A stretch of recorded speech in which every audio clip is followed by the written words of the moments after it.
Never ever underestimate people you hurt. 3 epic revenge stories from Reddit. Stay until the last one. Story number 1. Cheat on your wife with mine? I will burn your life to the ground.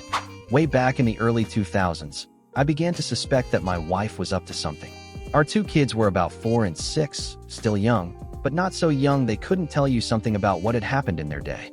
They started talking a lot about staying with my wife's parents during the day, which wasn't really that strange in and of itself. But since they lived about 90 minutes away, doing so 2 or 3 times a week seemed a bit much. That was basically every day she wasn't working at her part-time job. When I asked her about it, she denied it, but was never a good liar. So, I started tracking the mileage on her car, and sure enough, she was driving an extra 400 or so miles per week. I knew some shit was going on. Then one day I sat down at the computer, and she had left a sticky note with her AOL password written on it next to the keyboard. I could not resist and logged in to read her emails, and saw a few email exchanges between her and her college BFF where they discussed how my wife was regularly fucking one of her ex-best friends from high school. No mention of details about him other than my wife also talking shit about his wife, making fun of how she'd gotten fat after having kids. Anyway, I printed out these email exchanges and stashed them. I still needed to know the details, so I called a friend who was a cop, and he suggested I call a guy he knew that had left the force to become a PI. Ron was great. I paid his retainer and gave him the emails and what little I knew about my wife's activities, and he figured out exactly what she was doing. His report detailed with photos and times, dates, locations, all about how she would take the kids to her parents, then go meet this guy for lunch. Then they'd go to a dumpy motel for a few hours, after which she'd pick up the kids and return home. At this point, I hired a divorce lawyer. My parents cheated on each other, and the fallout absolutely fucked mine and my siblings' childhood. It was something that was totally unacceptable. I also asked Ron to find out what he could about this guy. Ron absolutely came through. I learned his name, Bob, that he was married and had 3 kids. I also found out that he worked as a VP of sales for his father-in-law's business. Yup. At this point, I had my lawyer draw up the divorce papers. I also asked Ron for a couple more copies of his report, and one more thing I wanted him to do for me. On the same day I had my wife serve with the divorce papers at her work, I had Ron meet with this guy's wife and show her everything he'd found out.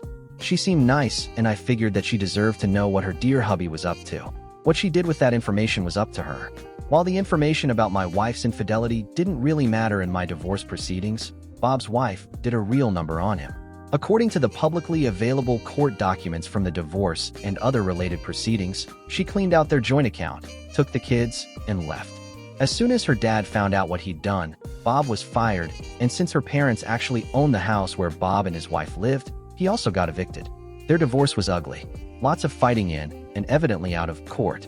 I guess Bob went to the house and started arguing with his wife, and it escalated to the point that her brother stepped in, and Bob got his nose broken.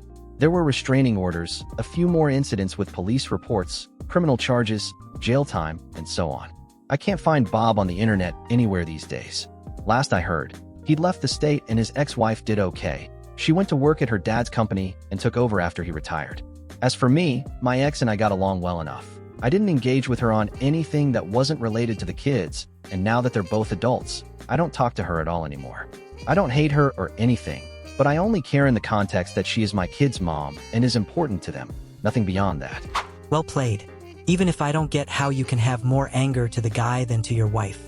I was definitely angry with my wife, and don't get me wrong, I made her suffer throughout the divorce. For example, she wanted to try couples therapy and I agreed, not because I thought there was a path to reconciliation, but because it felt good to lay out exactly how I felt about what she'd done, how disgusted, disappointed, and angry I was with her. She always left those appointments in tears and would sit bawling in her car for a while before pulling herself together. Eventually, she realized that it was already over for us and canceled the remaining appointments. I also had to think about what was best for the kids. I wasn't going to bring the chaos I experienced into their lives where I saw my parents screaming at each other, my dad calling my mom a whore, and worse and vice versa. It was in their best interest to make things go smoothly. I've never told them the details of what happened between their mom and me, and I probably never will. I don't know what she's told them about it, but I still have Ron's report stashed away in case they need to see the truth. Also, I wasn't really angry with Bob for my own sake. I was angry with him on behalf of his wife. I felt like she deserved to at least know what was going on, and what she chose to do about it was up to her. Bob's consequences are due to his wife's, and probably her dad's, rage at what he'd done. I just lit the fuse.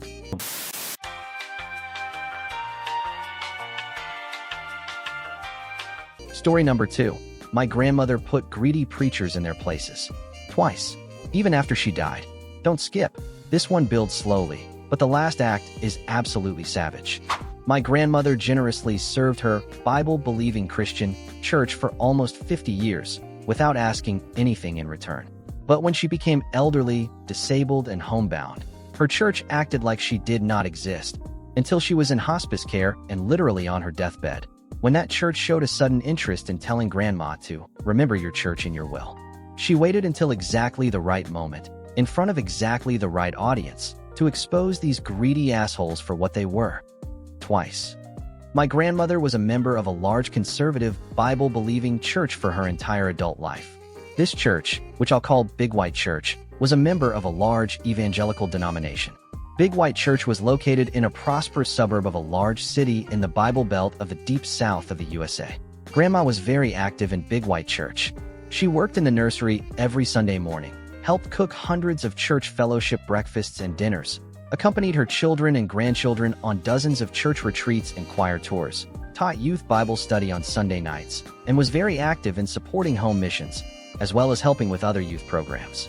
She always tithed and often gave extra for missions and special offerings. Grandma's greatest talent was making other people feel important. I've seen this firsthand many times. Although I belonged to a different church, I often visited with Grandma, and when I did, I usually went to Big White Church functions with her. I've seen her single-handedly cook breakfast for dozens of Big White Church youth, a task which took over 2 hours, even in the church's large kitchen. Then, after the meal, she asked the group for a round of applause for the high school student leader for doing such a great job of organizing the prayer breakfast. I remember that, on a Big White Church youth retreat at a rural church camp, she drove most of the night to go back to the city and retrieve a big box of evangelistic materials that one of the assistant pastors, whom I'll call Ass Pastor, had forgotten and asked her to get in time for our morning program the next day. His boss, the senior pastor, I'll call him Pompous Pastor, never found out that Ass Pastor had screwed up or that Grandma had fixed it for him. Ass Pastor never even thanked Grandma. Even though I was a child, this bothered me so much that I asked her about it. She said that she didn't mind at all. She told me her reward would be that those materials would help children find Jesus. Grandma's service to her church ended abruptly at the age of 73 when she broke her back in a car accident. Afterwards, for the last 10 years of her life, she was homebound and could not go to church because of this injury and declining health due to old age. Her mind was just as sharp as ever, and her faith remained sincere, but her body wore out a little more every day. During those 10 years, she made many efforts to reach out to her church, its leadership, and her church friends, inviting them to visit her at her home, etc., without success. Every one of these invitations was declined or simply ignored. Near the end, when she was in home hospice care, she decided to plan her own funeral.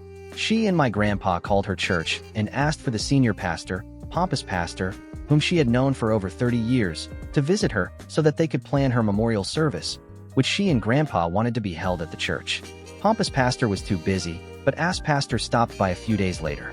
According to my grandpa, here's what happened at that meeting, with my grandma literally on her deathbed. Grandma, Grandpa, and Ass Pastor discussed her funeral for a couple of minutes. Then Ass Pastor started pressuring her to lay up your treasure in heaven by remembering your church in your will. Grandpa told him firmly that this is neither the time nor the place to discuss her will.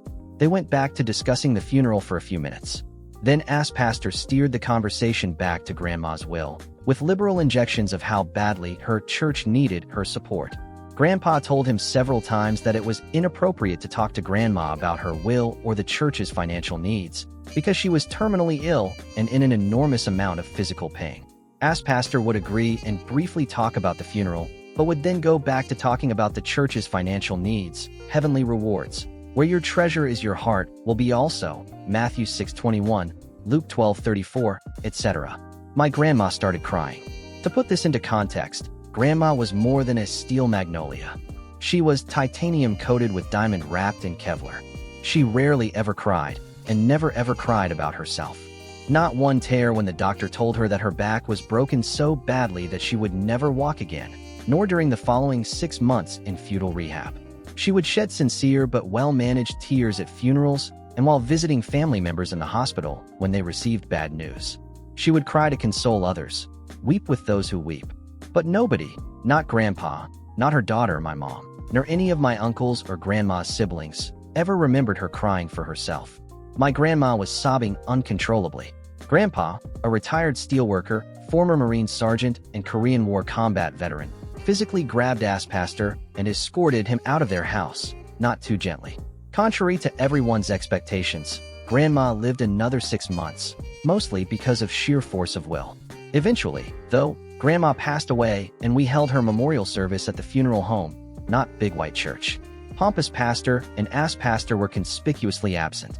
In fact, there were no professional Christians from Big White Church at the service at all, not even in the audience. To start the service, Grandpa stood up at the podium in front of the crowd and said, "Some of you may have heard that I disinvited Pompous pastor and ass pastor from this funeral service. This service is not an appropriate place for me to give you my reasons for doing this, although you all know me, and so you know that my reasons are good ones. Also, my wife asked me to exclude them. This funeral service may be different from other funerals that you have attended. It is going to be an open microphone funeral. Everyone who wants to say something is invited to come up here and describe your friendship with my wife, tell a story about her that is worth remembering, or anything else that you want to say that will honor her memory and bring comfort to everyone here today. I have asked several family members to prepare statements, but you don't have to have anything prepared. Please, if you want to say something, come up here and do so." There were about 100 people at the funeral service. At least a third of them eventually stepped up to the microphone. The service, which we had planned to last about 30 minutes, lasted for over 2 hours and, as best I can tell, not one person left early. There was laughing, crying, and hugging. 3 of her grandchildren played some of her favorite songs on the piano and guitar. We all joined hands and sang her favorite hymns. Afterwards, dozens of people told my grandpa that it was one of the most comforting and uplifting funerals they had ever attended. More than a few remarked that funerals are better without preachers anyway, or something similar. Remembering her pastors and her church in her will, the 1-2 punch. A couple of weeks later, it was time to start distributing the bequests in Grandma's will. Although Grandma and Grandpa dearly loved each other, they had separate wills because, she told my mom, that makes it easier for us to respect each other's turf, and because their lawyer had recommended it. Nobody thought that my grandparents were wealthy. They had lived in the same small but charming house in a prosperous, well-maintained suburban neighborhood for the past 50-plus years, and had worked hard and lived modestly. But it was rumored that they had a very nice nest egg. Of course, there is no legal requirement for anyone to attend the reading of the will, or to even have a reading. Modern telecommunications and near-universal literacy have made this quaint custom practically extinct. But the reading of the will was a tradition in our family because it was one of those events that gave our close-knit, extended family an excuse to get together. We never had family reunions. They were too difficult to schedule for our large family. But we got together at birthdays, holidays, funerals, baptisms, etc., so that if you attended several of these, you would see just about every one of your cousins, aunts, uncles, and even great-aunts and uncles who were Grandma's and Grandpa's siblings and in-laws. With this family tradition in mind, many of our family members' wills often contained very personal bequests of items that had little cash value, but were the departed family members' way of telling their loved ones that they wanted to share a cherished memory with them one last time. As an added incentive to attend, the family rumor mill had been buzzing with speculation, encouraged by Grandpa, that Grandma's will contain some surprises. The reading was held in a conference room at a lawyer's office. Unsurprisingly, the attendees included my mom, as well as aunts, uncles, great-aunts, great-uncles, and many of the grandchildren. We were all surprised, however, to see Pompous Pastor and Ass Pastor from Big White Church. They informed us that Grandma's lawyer had told them that Grandma's will have bequests not only for Big White Church, but also for them personally. Maybe it was just our imagination, but my siblings, cousins, and I couldn't help noticing that these preachers appeared to be actively salivating over their good fortune at Grandma's generosity. Still here? Don't forget to like and subscribe. Grandma had a large family, so a sizable number of beneficiaries were named in her will. The lawyer's conference room was a bit smaller than an average middle-class living room. Extra chairs had been brought in, every seat was filled, and people were standing in every remaining space. There was barely space for all of us. Grandma's lawyer suggested that pompous pastor and ass pastor sit in chairs which were in the front of the room, next to himself. Since there was a large table in the room, this meant that the lawyer and these two preachers were the only ones who were directly facing everyone else. Although the preachers were gratified to be physically next to the center of attention, they did not notice, as all of the rest of us quickly noticed, that these seats made it easy for everyone else in the room to watch them closely, and practically impossible for them to leave the packed to more than overflowing room before the entire meeting was over, because they were farthest from the room's single door, and there were almost 24 people standing or sitting between them and their only path to escape. The bequests were quite generous, but pretty much what we had expected. Grandpa kept their house, its contents, their retirement accounts, and everything that remained after all of the bequests had been satisfied. Children, grandchildren, and several local charities received nice, but not extravagant, amounts of money. Several sentimental items were named and given to various friends and relatives. Grandpa was first beneficiary listed in the will, but, after him, all of the other bequests were arranged in order of increasing worth. They started with sentimental items, which had very small cash value. Then each grandchild received several $1,000s. Then each son, daughter, brother, sister, niece, and nephew received a little more. Then several local nonprofits received very nice amounts, etc. Bequests to Big White Church, pompous pastor, and ass pastor were, almost, the last ones listed in the will. They listened politely to the other bequests, but with steadily growing anticipation as they noticed the exponential upward trend in Grandma's largesse. When Grandma's lawyer got to the Big White Church and preacher's part of the will, he said, "This is a bit unusual, but before I announce these bequests to Big White Church, pompous pastor and ass pastor, miss my grandma's name, requested that I read the following statement to everyone present." He opened a letter that was written in Grandma's own handwriting. "For the past 10 years, not one person from Big White Church has ever called me, come to visit me, or sent me a note to tell me that they cared about me. Not one minister, not one deacon, not one of the church women, not one of the church members who I worked with for all of those years, loved dearly, and thought were my friends. I worked very hard for you when you needed me, for many, many years. But when I needed you and your church, you all pretended that I didn't exist. I only got one visit, when I was dying, and I invited pompous pastor to come to my house and help me plan my funeral. This was my last attempt, after many attempts that I had made over the past 10 years, to reach out to my church and pastor, whom I still loved dearly even though they had made it clear that they did not love me. If only I could have my funeral at my church, maybe some of my church friends, whom I had not seen in a decade, would come to the service to see me one last time. And I know they love to hear pompous pastor preach, so if he preached at my funeral, maybe they would come to my funeral to hear him, even if they would not have come to see me. But pompous pastor couldn't find the time to visit me, or even call me to tell me whether or not he was willing to preach at my funeral. Ass pastor came by my house, but he didn't want to talk about my funeral. He just wanted me to remember his church in my will. That's all. Just remember his church in my will. It was then that I realized that I had allowed my church to break my heart for one last time. But that was the last time. The very last time. Ass pastor did not know it when he visited me, but Grandpa and I had already prepared my will long before his visit, which did include a double tithe, 20% of my entire estate, for what was now my former church, Big White Church. This amount was, named the amount, an enormous shitload of money, generating muffled wows from many of her heirs, including me. But I got to feeling badly that we had not personally remembered such nice people as pompous pastor and ass pastor. So I changed my will to include them by name. While I was at it, I changed the amount of money that I left to Big White Church to match all of the love that they have showed to me during the last 10 years of my life, when I was suffering and lonely, and no longer able to work my ass off for them, for free, like I had done for almost half a century. That is her entire written statement, the lawyer said. Now let's get back to the bequests in the will. Bequest to ass pastor, 1 cent. Bequest to pompous pastor, 1 cent. Bequest to Big White Church, 1 cent. The pompous pastor and ass pastor sat there looking like someone had just injected a gallon of Novocaine into their jaws. Every one of Grandma's family and friends felt an overwhelming urge to laugh out loud. But we kept quiet because we knew Grandma. We knew she wasn't finished yet. Grandma was simply setting them up for a 1-2 punch. The best was yet to come, and we didn't want to miss it. There is one last bequest, the lawyer continued, for a charity called, which he named, and I'll call Black Charity. Then he paused before naming the amount. Most of us had no idea what black charity was. But, by the looks on their faces, we could tell that pompous pastor and ass pastor knew black charity very well.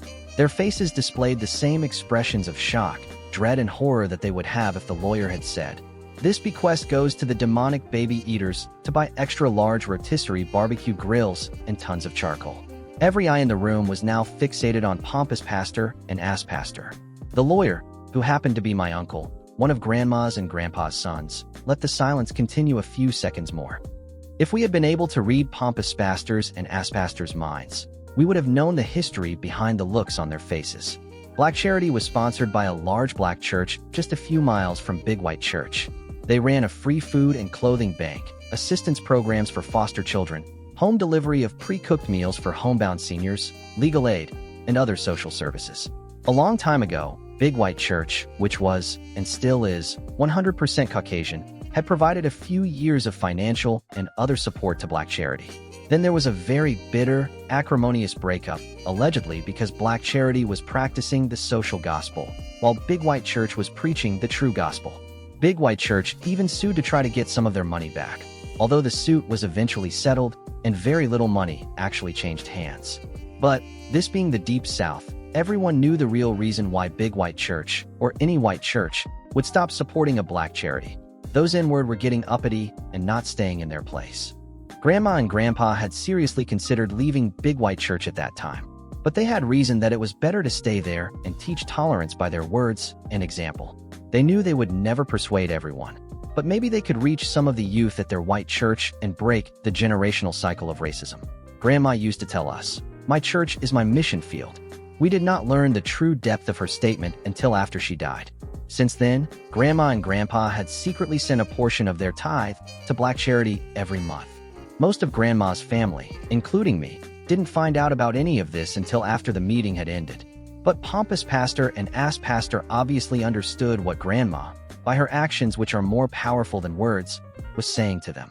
If you had grown up as a white person in the Deep South, as Grandma, Grandpa, pompous pastor, and ass pastor had, you would understand. To many white Southerners, this was one of the most personally insulting things you could do to them.